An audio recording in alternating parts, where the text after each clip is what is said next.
Donc ici, on est dans un outil justement de la différenciation pédagogique, puisqu'en fait les élèves ont à disposition deux types d'aides.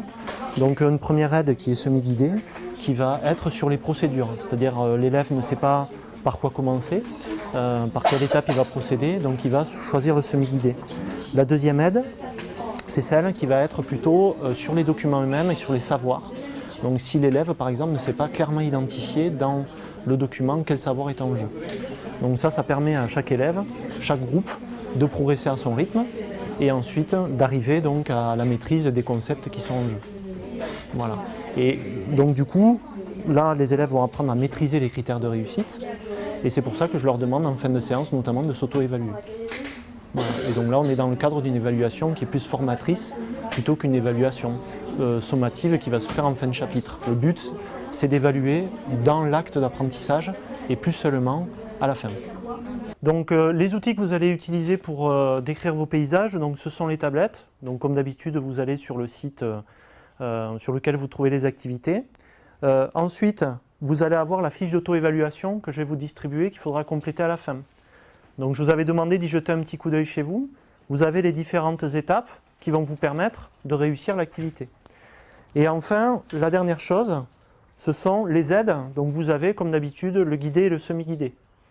Donc là, vous vous levez pour venir chercher les aides quand vous en avez besoin. Et puis bien sûr, la dernière aide, bien sûr, c'est votre professeur. Voilà, c'est parti, vous pouvez vous servir.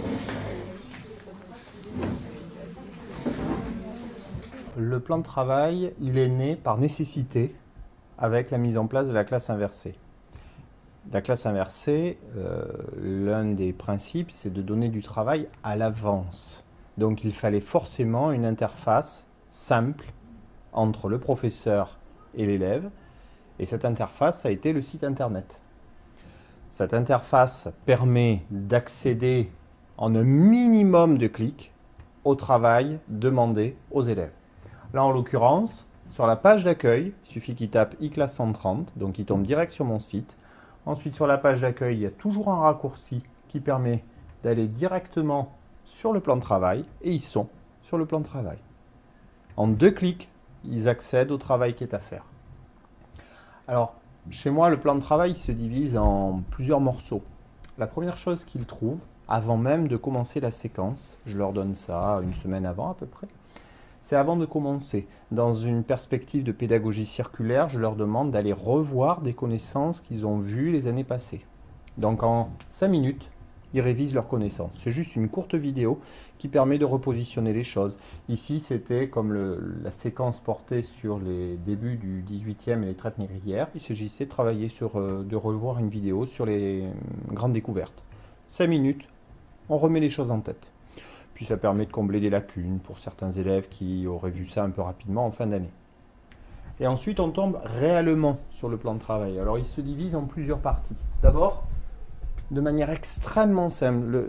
Il est important que ce soit simple parce que c'est ce que doit faire l'élève à la maison. Dans la mesure où il doit le faire à la maison et qu'il doit le faire sans aide, ça c'est très important, il faut que ce soit très très simple. Donc la première colonne, c'est à la maison. Donc c'est ce qu'ils doivent faire. Alors, ça peut être recopier des titres, une vidéo, généralement, ou une capsule, ça peut être un texte à lire. Le plus souvent, c'est une vidéo, parfois quelques mots de vocabulaire. Quelque chose de très simple qui doit prendre 10-15 minutes, pas plus. Donc, il n'y a pas plus de travail avec la classe inversée, mais par contre, ce qu'on demande est différent. Ce qui est impératif, c'est que ce sont uniquement des tâches simples.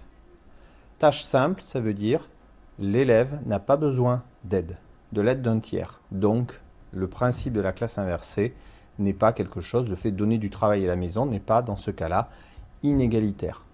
Il n'y a pas besoin d'aide, il le fait tout seul. À la limite, s'il y a un point de la vidéo qu'il n'a pas compris, c'est pas très grave, puisque moi, je vais en avoir le retour. Et donc, dans ce cas-là, je saurai s'il n'a pas compris. En plus, c'est un système de questions à choix multiples, c'est extrêmement simple. C'est plus pour s'assurer qu'ils aient vu la vidéo et qu'ils arrivent avec un petit bagage, plutôt que d'engranger des connaissances et d'avoir compris tout le cours. Parce que tout ce qui est fait là est repris ensuite en classe. Quand il arrive en classe, on est dans une phase d'entraînement.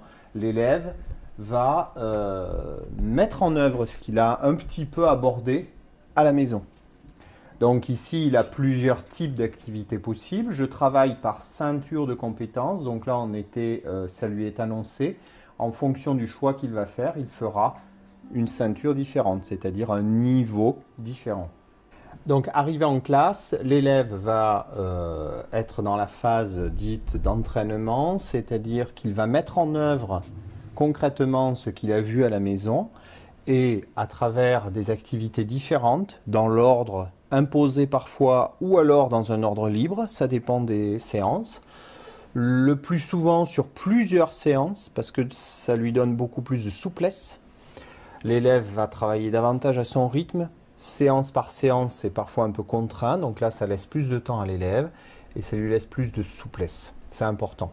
Donc je travaille avec les ceintures de compétences, c'est-à-dire que chaque activité est associée à une ceinture. Ça reprend les ceintures de judo, mais c'est simplement une progressivité des savoirs.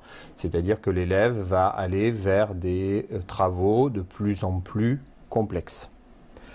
Ensuite, après la classe, parce que ça ne s'arrête pas là, après la classe, il a d'autres possibilités. D'abord, il va trouver ce que j'ai appelé le cahier numérique, c'est-à-dire les ressources en ligne. Et tout ce que nous avons fait en classe se retrouve dans le cahier numérique. D'ailleurs, certains élèves préfèrent directement aller sur le cahier numérique que de passer par là pour recopier les titres. Et on retrouve aussi dans le cahier numérique la totalité des travaux des élèves que j'ai scannés et insérés dans le cahier numérique. Donc c'est la copie parfaite de leur cahier. Et enfin, ça rappelle toujours les capacités travaillées. Le plan de travail se déroule donc sur la totalité, il rassemble la totalité des séances, donc dans la séquence 1 et 2. Ici en séance 3, c'est une activité sur apprendre à apprendre où on fait une synthèse. Et au bout de la 3e séance, comme vous pouvez le voir, je vais proposer à l'élève de faire le point sur ses connaissances. C'est-à-dire, voilà, on a appris pas mal de choses, maintenant on va faire un petit point. Ici, on a rassemblé les connaissances et on a synthétisé des choses à travers une carte mentale. Et donc là, je fais le point. Est-ce que j'ai bien compris ? Ensuite, deuxième étape dans le déroulé. Séances 4 et 5, ils avaient là des activités au choix. Soit ils faisaient une tâche complexe, soit ils faisaient des activités plus traditionnelles, plus guidées. Et enfin, à nouveau une séance en apprendre à apprendre. Ils avaient un tableau de synthèse qui permet de faire le point sur les connaissances, d'avoir une sorte de trace écrite finale. Le plan de travail se termine toujours par l'évaluation qui est accessible en ligne. Alors le mur des capacités, il est aux yeux de tous et ce sont les différentes capacités qu'on va travailler en classe d'histoire-géographie, présenter, décrire, raconter, localiser, situer, par exemple. Et dessus, ils vont avoir des moyens mnémotechniques, des choses pour pouvoir débloquer des situations ou coller aux exigences des enseignants. Lorsque je demande de présenter, ils savent ce que j'attends. Lorsque je demande de raconter, ils savent ce que j'attends.